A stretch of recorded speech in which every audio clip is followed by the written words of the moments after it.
तो बेटा आज जो है वो हम लोग इंटीग्रेटेड रेट इक्वेशंस को डिस्कस करने वाले हैं किस फर्स्ट ऑर्डर रिएक्शन के लिए। तो इसके लिए हम लोगों को जो है वो क्या कंसीडर करना पड़ेगा। तो हम लोग एक चीज जो है वो यहाँ पे कंसीडर करते हैं कि रिएक्टेंट जिसकी कॉन्सेंट्रेशन आर है वो किस में चेंज हो रहा है, हम लोगों के पास एक प्रोडक्ट में जो है वो चेंज हो रहा है। अब अगर मैं T is equal to zero पे बात करूं या बिल्कुल जब हमने रिएक्शन स्टार्ट किया तो मैंने ये मान लिया कि जो रिएक्टेंट थे उसकी कॉन्सेंट्रेशन आर नॉट थी और जो प्रोडक्ट थे उसकी कॉन्सेंट्रेशन जीरो थी। अब किसी भी टाइम टी पे जो रिएक्टेंट है उसकी कॉन्सेंट्रेशन मैंने आर टी मान ली और प्रोडक्ट जो है वो कुछ हमारे पास यहाँ पे जो है वो फॉर्म हो गया। अब फर्स्ट ऑर्डर रिएक्शन हम लोगों के पास कौन सी हैं। तो यहां पे अगर मैं फर्स्ट ऑर्डर रिएक्शन के लिए आपके सामने ये रेट को डिफाइन करूं तो रेट जो है वो हम लोगों के पास किसके बराबर होता है, minus d r by d t के बराबर जो है वो हम लोगों के पास रेट ऑफ रिएक्शन जो है वो होता है। रेट का मतलब क्या है, कितना रिएक्टेंट की कॉन्सेंट्रेशन में चेंज हो रहा है पर यूनिट टाइम। अब यहाँ पे पेरेंथेसिस के अंदर जो मैंने यहाँ पे आर लिखा हुआ है दैट पर्टिकुलर रिप्रेजेंट्स, मैं यहाँ पे इसको लिख देता हूं कि ये जो पेरेंथेसिस के अंदर आर है ये हम लोगों के पास जो है वो कॉन्सेंट्रेशन को रिप्रेजेंट कर रहा है। किसकी कॉन्सेंट्रेशन को जो है वो रिप्रेजेंट कर रहा है, हम लोगों के पास यहाँ पे रिएक्टेंट्स की कॉन्सेंट्रेशन को जो है वो रिप्रेजेंट यहाँ पे कर रहा है। और अगर मैं इसके अंदर रेट की बात करूं तो फर्स्ट ऑर्डर रिएक्शंस वो रिएक्शंस हैं जिसके अंदर जो रेट ऑफ रिएक्शन है वो कॉन्सेंट्रेशन की पावर वन के ऊपर डिपेंड कर रहा है। तो ये जो है वो हम लोगों के पास ऑर्डर ऑफ द रिएक्शन को डिफाइन कर रहा है कि अगर रेट ऑफ रिएक्शन रिएक्टेंट की कॉन्सेंट्रेशन की पावर वन के प्रोपोर्शनल हो तो ऐसी रिएक्शंस को जो है वो बेटा जी हम लोग अपने पास बोल देते हैं फर्स्ट ऑर्डर रिएक्शंस जो है वो बोल देते हैं। तो अब इन पर्टिकुलर रिएक्शंस का एक बड़ा इंटरेस्टिंग चीज है, यहाँ पे मैं इस चीज को ग्राफ के थ्रू जो है वो प्लॉट कर रहा हूं। तो यहाँ पे जो है वो मैंने रिएक्टेंट की कॉन्सेंट्रेशन ले ली और इस पर्टिकुलर जगह पे जो है वो मैंने वाई एक्सिस के ऊपर रेट को डिफाइन कर दिया। तो यहाँ पे देखो रेट जो है इस पर्टिकुलर को हमने रेट बोल दिया। ये रेट जो है that is constant times the concentration of the reactant. इसका मतलब जैसे जैसे रिएक्टेंट की कॉन्सेंट्रेशन इंक्रीज होगी वैसे वैसे रेट ऑफ रिएक्शन जो है वो बढ़ेगा। तो इस पर्टिकुलर जगह पे अगर मैं ग्राफ को डिस्कस करूं तो इसका ग्राफ जो है वो स्ट्रेट लाइन बनने वाला है जो कि हम लोगों के पास इस तरीके से जो है वो रिप्रेजेंट हो जाएगी। तो कहीं पे भी रेट और कॉन्सेंट्रेशन का ग्राफ दिया हो और वो straight line passing through origin हो अगर सम इंक्लिनेशन के साथ, तो हम लोगों के पास ऐसी रिएक्शंस को हम लोग जो है वो अपने पास फर्स्ट ऑर्डर रिएक्शन जो है वो बोल देते हैं। अब यहाँ पे बेटा जी हम लोग अगर आगे चलें तो यहाँ पे फर्स्ट ऑर्डर रिएक्शन को minus d R by D T से लिख रहे हैं। प्रोपोर्शनैलिटी साइन हटा के हम लोग रेट कांस्टेंट के यूज कर रहे हैं, साथ ही जो है वो हम लोगों ने यहाँ पे इसको जो है वो आर का पेरेंथेसिस के अंदर जो है वो डाल दिया। तो नेगेटिव साइन सबको मालूम है क्योंकि रिएक्टेंट्स की कॉन्सेंट्रेशन जो है वो टाइम के साथ साथ हम लोगों के पास डिक्रीज कर रही है, इसीलिए जो है वो हम लोगों ने यहाँ पे नेगेटिव साइन को जो है वो लगा दिया। अब आगे अगर मैं बात करूं तो मैं इस पर्टिकुलर इक्वेशन को यहाँ पे फिर से जो है वो लिख देता हूं। तो हम लोगों के पास क्या था, माइनस डी आर का concentration divided by d T जो है वो के टाइम्स कांस्टेंट टाइम्स आर के ऊपर जो है वो इक्वल जो है वो यहाँ पे हम लोगों के पास हो रहा है। तो अब इसको इंटीग्रेट करना है अपने को, लेकिन इसको इंटीग्रेट करने के लिए हम लोग यहाँ पे जो है वो डी आर बाय यहाँ पे आर कर रहे हैं और साथ ही हम लोगों के पास यहाँ पे कर रहे हैं के टाइम्स डी टी जो है वो यहाँ पे हम लोगों ने कर लिया। अब ये नेगेटिव साइन था, इस नेगेटिव साइन को मैंने यहाँ पे लिख दिया। इंटीग्रेट कहां से कहां करेंगे, इंटीग्रेट हम लोग करेंगे जो डी आर है हम लोगों के पास रिएक्शन का जो कॉन्सेंट्रेशन है रिएक्टेंट का उसको इनिशियली हमने आर नॉट माना था। तो यहाँ पे मैं उसको आर नॉट लिख रहा हूं और किसी भी टाइम टी पे उसका कॉन्सेंट्रेशन हमने आर टी माना था क्योंकि इनिशियली हमने आर नॉट माना था। तो इनिशियली मतलब t is equal to zero पे और यहाँ पे जो है वो टी से जो है वो यहाँ पे लिमिट्स जो है वो हम लोग यहाँ पे पुट कर देंगे। आई होप बेटा जी यहाँ तक जो है वो क्लियर है। अब बेटा जी एक चीज आप याद रखो कि D x by x integration जो है वो हम लोगों के पास है log x के बराबर। अब log x के बराबर इसका इंटीग्रेशन होगा तो अगर आप यहाँ पे इसको इंटीग्रेट करेंगे बेटा तो यहाँ पे log ये r के बराबर जो है इंटीग्रेशन हो जाएगा। साथ ही अगर मैं लोअर लिमिट की बात करूं तो आर नॉट और अपर लिमिट की बात करूं तो आर, क्योंकि माइनस यहाँ पे के कांस्टेंट है बाहर आ गया। इस dt का इंटीग्रेशन हम लोगों के पास t होगा लिमिट इसकी जो है वो 0 से t हम लोगों के पास जो है वो होने वाली है। अब यहाँ पे अपर लिमिट और लोअर लिमिट जो है वो हम लोग पुट करेंगे। तो अपर लिमिट सबसे पहले पुट करेंगे तो log r हो गया, माइनस जब हम लोअर लिमिट पुट करेंगे तो log r नॉट हो गया। ये हम लोगों के पास यहाँ पे किसके बराबर होने वाला है, minus times upper limit put करेंगे t, और लोअर लिमिट जो है जब हम लोग इसके अंदर पुट करेंगे तो ये माइनस ऑफ 0 के बराबर जो है यहाँ पे इसको लिखना पड़ेगा। अब मैं नेक्स्ट पेज पे जो है वो बेटा जी मूव कर रहा हूँ, इस इक्वेशन को जो है वो मैं फिर से लिख रहा हूँ।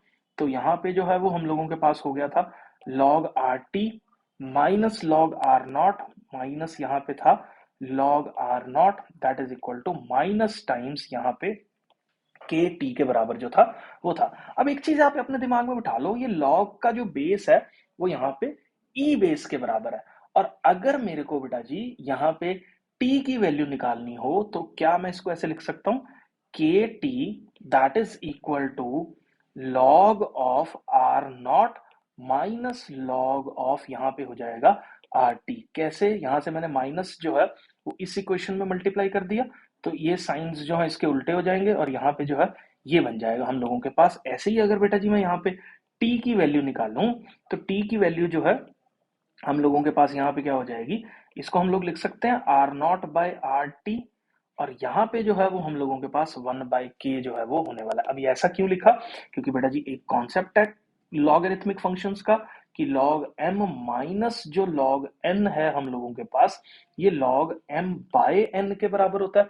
तो इसलिए हम लोगों ने यहाँ पे जो है ये पर्टिकुलर वैल्यूज पुट कर दी। अब देखो बेटा जी, एक चीज आपको अपने दिमाग में और बिठा लेनी है कि ये log बेस e है।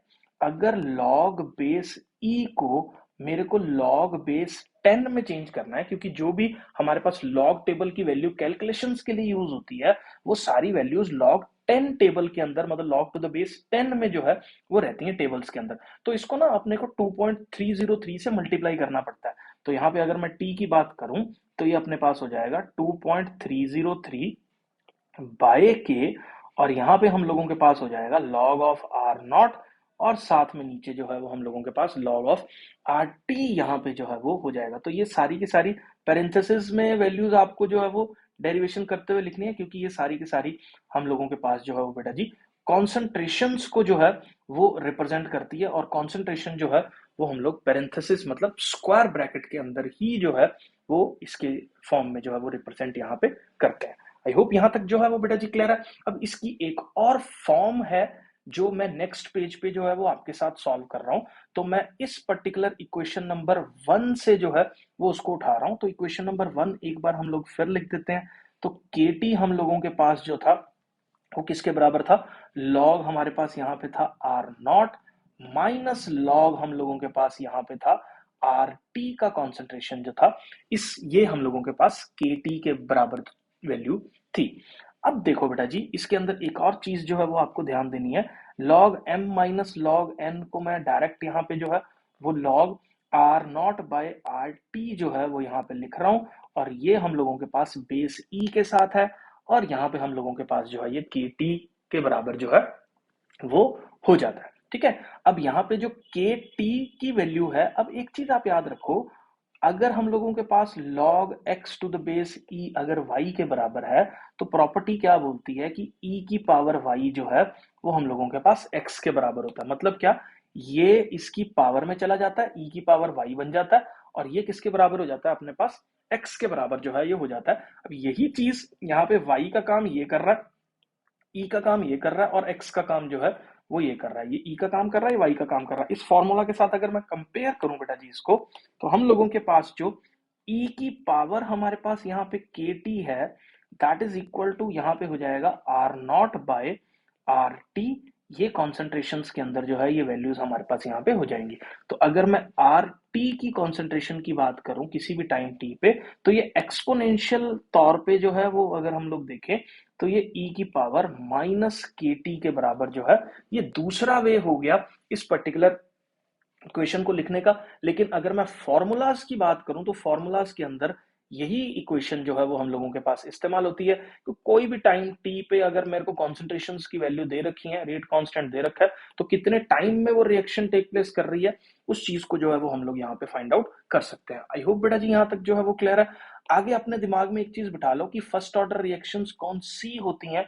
तो जितनी भी हम लोगों के पास रेडियो एक्टिव रिएक्शंस है, रेडियो एक्टिविटी है, जो भी नेचुरल हो या आर्टिफिशियल हो, वो सारी की सारी रेडियो एक्टिविटी जो है वो हम लोगों के पास एक फर्स्ट ऑर्डर रिएक्शन के कॉन्सेप्ट के हिसाब से जो है वो टेक प्लेस करती है। और फर्स्ट ऑर्डर रिएक्शन जो है वो कभी भी कंप्लीट नहीं होती हैं, क्योंकि उसमें कुछ ना कुछ क्योंकि बिलियंस ऑफ एटम्स जो है, ट्रिलियंस ऑफ एटम्स जो है वो प्रेजेंट होते हैं एक पर्टिकुलर जगह पे। तो वो सारे हाफ होते रहेंगे, हाफ होते रहेंगे, हाफ होते रहेंगे, मतलब डिसइंटीग्रेट करते रहेंगे, करते रहेंगे, करते रहेंगे, कुछ ना कुछ कॉन्सेंट्रेशन तो बचेगी बचेगी लास्ट तक। तो इसलिए ये वाली रिएक्शंस जो है वो कभी भी हम लोगों के पास जो है वो फिनिश नहीं होती हैं। तो हम लोगों के पास एक चीज और है ध्यान देने वाली, इस रिएक्शन के अंदर जो रेट ऑफ द रिएक्शन है, मतलब फर्स्ट ऑर्डर रिएक्शन की अगर मैं बात करूं, तो फर्स्ट ऑर्डर रिएक्शन के अंदर जो रेट ऑफ द रिएक्शन है आरटी है, वो टाइम के साथ साथ जो है वो डिक्रीज कर जाता है। क्यों? क्योंकि टाइम के साथ साथ रिएक्टेंट की कॉन्सेंट्रेशन जो है वो कम हो रही है। रिएक्टेंट की कॉन्सेंट्रेशन कम हो रही है तो हम लोगों के पास रेट की वैल्यू जो है वो क्या कर रही है? डिक्रीज कर रही है। क्यों?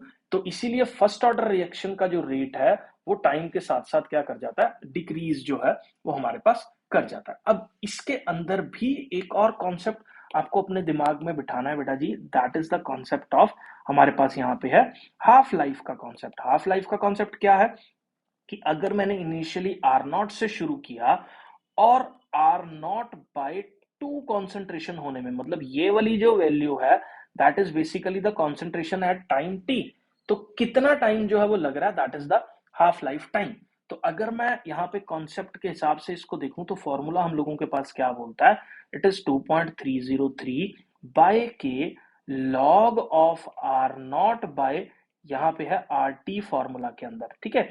तो इस फॉर्मूला के अंदर अगर मैं इस पर्टिकुलर जगह पे, क्योंकि आर टी की वैल्यू मेरे को जो है वो क्या पुट करनी है, आर नॉट बाय टू जो है वो पुट करनी है। तो यहीं पे वैल्यू अगर मैं क्या पुट कर रहा हूं, सब्सटीट्यूट कर रहा हूं इसकी वैल्यू को आर नॉट बाय टू, तो ये वैल्यू मैं यहाँ पे सब्सटीट्यूट कर रहा हूं। तो इसको सॉल्व करोगे तो ये हो जाएगा 2.303 बाय के, और साथ में जो है वो लॉग टू जो है ये हो जाएगा। लॉग टू कैसे हो जाएगा? क्योंकि आर नॉट से आर नॉट कट जाएगा, ये डिवाइड में था, ऊपर जाके मल्टीप्लाई में चला जाएगा, तो हम लोगों के पास यहाँ पे लॉग टू जो है ये हो जाएगा। तो this is the half life, इसको टी हाफ से जो है वो रिप्रेजेंट करते हैं। अगर लॉग 10 बेस के अंदर मैं वैल्यू चेक करूं तो ये सारा का सारा मल्टीप्लाई करने के बाद जो है वो 0.693 बाय के बराबर जो है वो हो जाएगा। तो टी हाफ, हाफ लाइफ जो है वो हम लोगों के पास फर्स्ट ऑर्डर रिएक्शन की 0.693 बाय के बराबर जो है वो हम लोगों के पास ये रहती है। और इसमें सबसे इंपॉर्टेंट पॉइंट जो ध्यान देने वाला है वो क्या, कि टी हाफ जो है वो does not depend on the concentration of the reactant के ऊपर जो है वो डिपेंड नहीं करती है। टी हाफ जो है that is independent of the initial concentration of the reactant. तो initial concentration of the reactant के इंडिपेंडेंट है, initial concentration of the reactant के ऊपर जो है वो डिपेंड हमारे पास यहाँ पे नहीं करती है। आई होप यहाँ तक जो है वो क्लियर है। अगली वीडियोस में और कॉन्सेप्ट्स केमिकल काइनेटिक्स के मैं लेके आता रहूंगा। वीडियो अच्छा लगा तो चैनल को लाइक, सब्सक्राइब, शेयर सब जो है वो कर दीजिए। मिलते हैं बेटा जी नेक्स्ट वीडियो में।